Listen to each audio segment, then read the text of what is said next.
What is going on? James from Act Audio, and today we are going to review FLX1600.1 by Cicada. So we're doing two 10-inch woofers in a bag, and we're going to use this amp to power it. So this is a very powerful amp. It's pretty straightforward. You know, it's a one channel. It is 2 ohms stable. So it puts out 1600 watts at 2 ohms and let me see, 950 watts at 4 ohms. So sometimes you might have 110 or one sub in the bag. So you put the 4 ohms to it and down tune it most likely. And then you have room for expansion for a second sub if you need it to wire it to 2 ohms. This will not handle 1 ohm. You will blow it up. But it's got 4 gauge inputs. It's a pretty small footprint. So 4 gauge inputs. It's got 2 speaker outputs, but it is a mono amp, so that's just giving you flexibility to run your wires. They're basically parallel inside, so they're connected. It has your input, and you can do high or low depending on what you're doing. So if you have a radio, you know, you RCA in, you'd be low. Otherwise, you could be high. Depends on how your bike is flashed. And then from there, it has, you know, your standard stuff, your bass frequency, your bass boost, your low pass, your high pass, and your gain.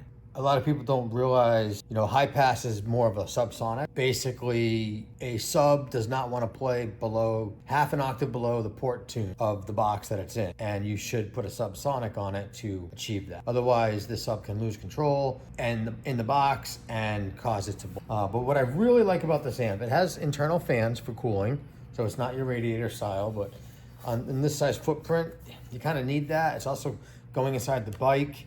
You think, you know, it's got to get really hot in there, in that fairing especially, on a hot summer day. I know I came back from Tennessee, it was like I was gonna say a couple of weeks ago, but it was like 2 months ago now, and it was one of the hottest days. It was like 100 degrees, roasting. Those bikes were so hot. But it comes with, well, here, it comes with a bunch of little things, right? Allen keys and screws, your input output. It's basically RCA, right? It's low level, or you can snip it and do high level. Just got to flip the switch on the amp. Velcro ferrules for all the different connections, and this is just a different way to put feet on it to mount it. But what I really like is it comes with this really cool bass knob, and it has a quick connect on it. So you can see here, that's one end. And you have 2 options for how long you need to run it. And so this end would go into the amp, this end would connect to your bass knob. The bass knob, min, max, pretty basic. It's labeled Cicada. It's designed to be flush mounted, so it's got a little screw here, drill a hole big enough, mount it, bam. There's your sub control. Probably maybe don't want those subs full tilt all the time, especially when riding. You know, take it easy on your stator and battery. I would highly recommend upgrading your battery to a lithium ion if you're gonna do this. We are on this situation, but stay tuned. We're gonna install this in the fairing of a street glide with another amp. It's going to be an awesome build, and I can't wait to do it.